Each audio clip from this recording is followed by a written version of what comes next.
All right, this is Mo with Pyromaniac. Today I've got Matt Harrison.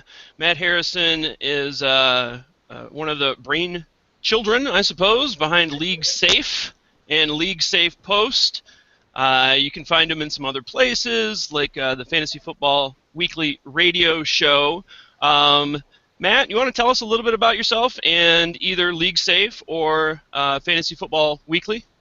Yeah, definitely one of the children, as my childish attitude goes for. I've been at League Safe for about 2.5 years. Our founder, Paul Charchi, and I worked with him on a couple different sites before. Fantasy Victory I wrote for him at, and I went back. I was one of the last interns at the good old fanball.com days, if any of you fantasy footballers remember that far back. And I've been doing the Fantasy Football Weekly radio show for 2 years now, and that's been pretty fun over at KFAN 100.3 in Minneapolis, and longest running fantasy sports radio show in the world as far as we know. It's been going for 20 years, so we've been doing it for a long time. Charch has been on it since basically the very beginning. And it's just high quality, good stuff. If you haven't found it on iTunes or KFAN.com, you should check it out. It's great weekly content. We're in the off season now, so we only go through week 16. But yeah, definitely something to look at. Yeah, I found you guys, and at first I was a fan, and I found you through iTunes, and then KFAN has an app, iHeartRadio, I believe. They've got a good app. And you can listen to it live, and that comes Saturday morning, and the time can vary, correct? But it's only during the regular season. Yeah, we do preseason shows too. We get pushed around sometimes for they're the radio home of the Minnesota Golden Gopher football team, so we get pushed around due to the time changes on the football games. So if the Gophers play at 11 a.m. Central Time, we get pushed to the very early and very uncomfortable 7 a.m. time slot on Saturdays. So hard to function at that time. Let alone a lot of caffeine. Well, let's get down to the nitty-gritty then. We were doing a podcast recently, kind of, I don't know, metacognitive look back on the season, entitled Woulda, Coulda, Shoulda. So if you could, go back in the DeLorean and fire it up to 88 miles an hour and start over in your draft, what would you do different this year? I think one of the things that we kind of figured out along the way is drafting. If you're drafting at the tail end of the first round, we like to do something called do the opposite, which you've probably heard if you've done if you've listened to KFAN for a while. This year was one of the prime do the opposites where you could have gone tight end, and it would have worked out for you. You could have gone Gronk and Graham, for instance, and you would have built yourself a really, really fine team, because running backs are always sketchy. There was a lot of good quarterbacks this year. There was a lot of good quarterback finds, and wide receiver has been as deep as it's ever been, maybe, with the emergence of all the rookie receivers that came out this year, Odell Beckham, and, I mean, there were 15 to 20 good players who weren't rookies coming into this year's draft that you could have waited on wide receiver. You probably can figure out with quantity what you're going to do with running back.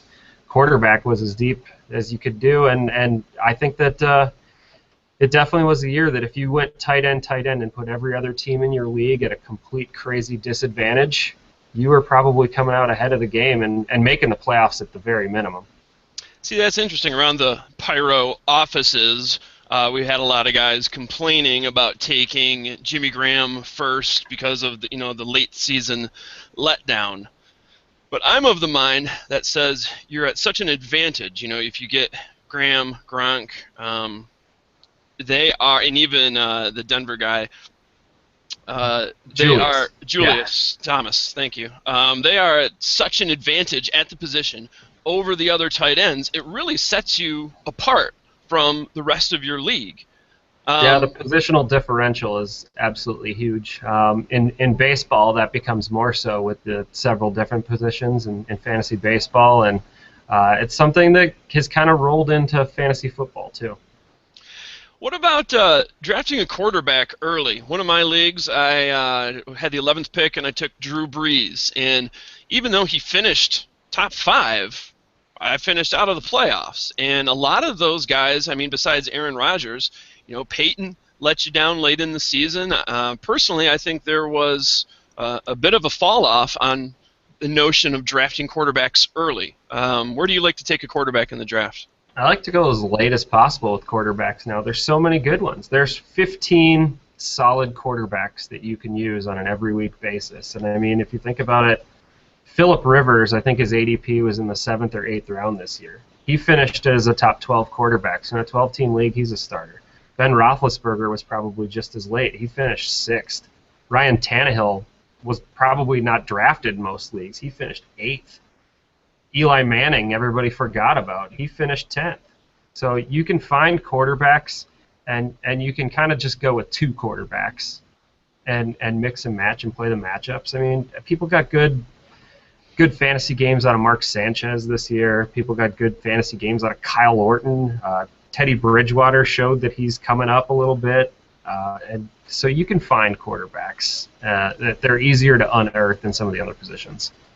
My last question regarding the draft would be running back, and I'm still big on going running back 1, but we had so many crazy off-the-field things happen, and injuries, and Justin Forsett and guys popping up out of nowhere. The Minnesota guys for a while, Agiato was good. You can pick up waiver wire guys. I'm of the mind for once I get that first running back, I'm holding off on my running back 2 until far later in the draft. We've got a lot of guys that go opposite, though, and they like to take the running backs early.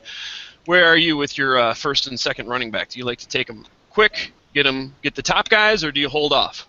It's always good to have the big names. I tend to find myself as I went on this year, I tend to think more along the lines of the bigger running backs are more important to me.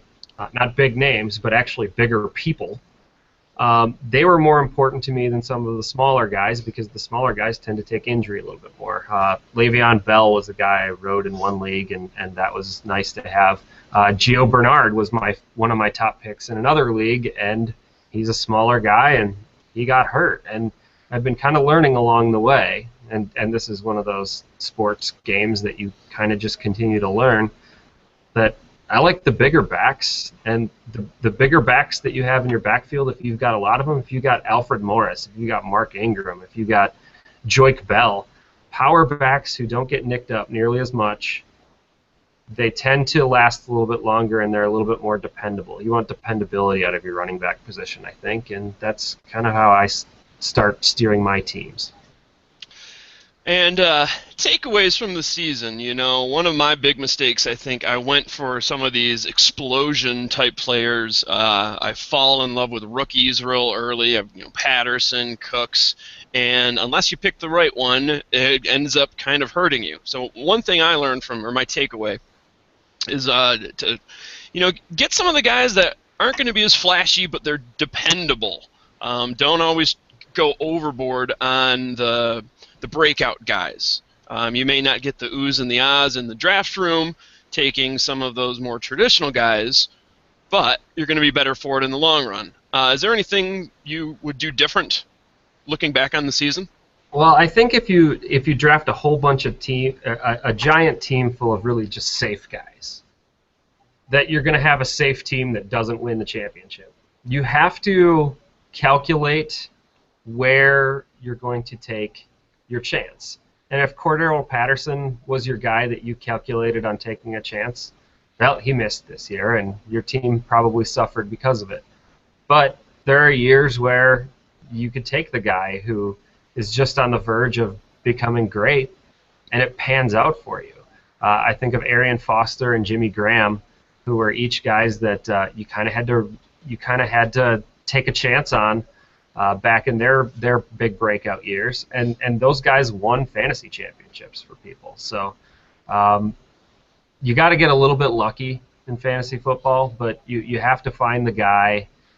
You have to try to unearth that one guy and be right. You can't take too many chances, but if you're going to take one or two, I'm okay with that, especially as you move to the mid and later rounds. I'm trying not to do that in the first 4 rounds of a draft if it's me. So the old Greek philosophy, having the balanced life, right? Having a balanced roster. Yeah, balance your risk and your safety. Kind of like a good portfolio, right? There you go. One thing that's kind of taken the fantasy world by storm is the weekly leagues that are still kicking even now. You guys do the Almost Daily podcast, and you've got a Thursday one, which is really great for FanDuel-type leagues where you can redraft every week. How do you see the strategy being a little different if you are drafting per week versus once at the beginning of the season? Well, daily it differs every week. I mean, it also differs by game. If you're playing in 50-50 games, or if you're playing in the big shooters where you're going for a big prize.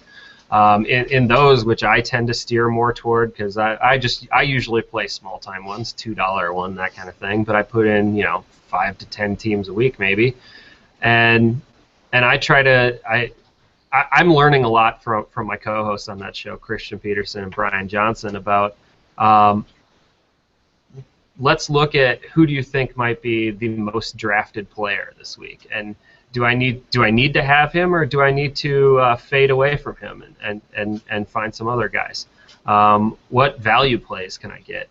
And it's a lot about roster construction on the weekly basis. I try to fill in my value guys first, so I know what I have left for some of the bigger guys. But I've seen people go, you know what, I need Arian Foster in my lineup this week, and I know he's $8,000, and I'm going to put him in, and I'm going to build a roster around him. So you can do it both ways. It's very interesting because you can do it both ways in the same week.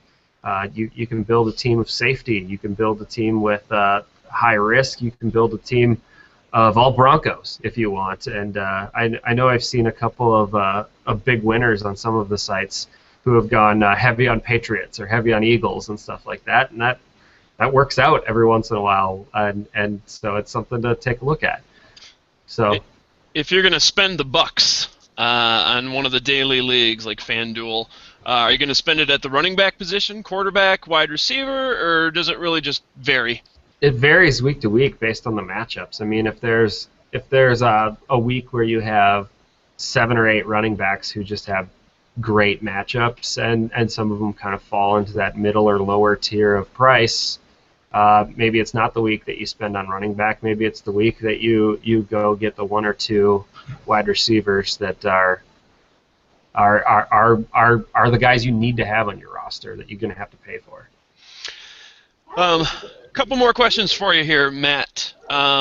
At Pyro, we're always looking for new formats, new leagues to join, and we're getting into Dynasty. We've got a guy, Houdini, who is sort of our Dynasty guru. You guys do something called the Empire League. You want to explain what that is for us? Yeah, the Empire League's kind of a standard Dynasty league where you hold over all of your guys year to year. So you keep them forever. The catch in the Empire League is kind of 2 things. First, we have a rolling Emperor pot that we call it, and half of all of our entry fees going to this rolling Empire pot. So, and I think in our league that we started at League Safe 3 years ago, our entry fee is $150. We have 12 members, so approximately $900 goes into the Empire pot every year, and it rolls over and it keeps rolling over until somebody wins the league 2 years in a row. Once you win the league 2 years in a row, you get your first place payout, and then you win the Empire pot. So I believe as we go into next year, our Empire pot's going to be at $3,600. So it's a way to play high-end money for a low-end price. And the other caveat is whoever wins first place in that given year. So the current emperor, who needs to win that second title in a row, that guy can't trade all year, which happens to be me this year. All right. Yeah. Good for you. And my coworkers in the background are giving me a good "oh, good for you." But but it makes it very difficult. You have to build a really good roster, and really the Empire League could go on for years and years. It could go on for decades. In fact, one of the rules that we put into our Empire League that we haven't enforced too well, but we should, is you need to name an heir for your team in the case of your death. Oh, that's because serious. There's a possibility that there could be 20 grand in this league, and so maybe you need to have somebody next in line. Is it your son you want to take over the team? Is it one of your trusted buddies that you want to take over the team? Maybe it changes along the way. That is hardcore. It's a pretty interesting format, and we've had a lot of fun with it. It's definitely been the most fun Dynasty League that I've ever been a part of because of all the little different rules that make it a good time. Well, and the problem with a lot of Dynasty Leagues is if you kind of have a crappy team, you're 4 years into it, you lose a lot of interest. But at least this keeps guys interested. It's a chance to earn money back down the long run, and even if you're out of it, it keeps you gunning for that guy who's the emperor to make sure he doesn't succeed.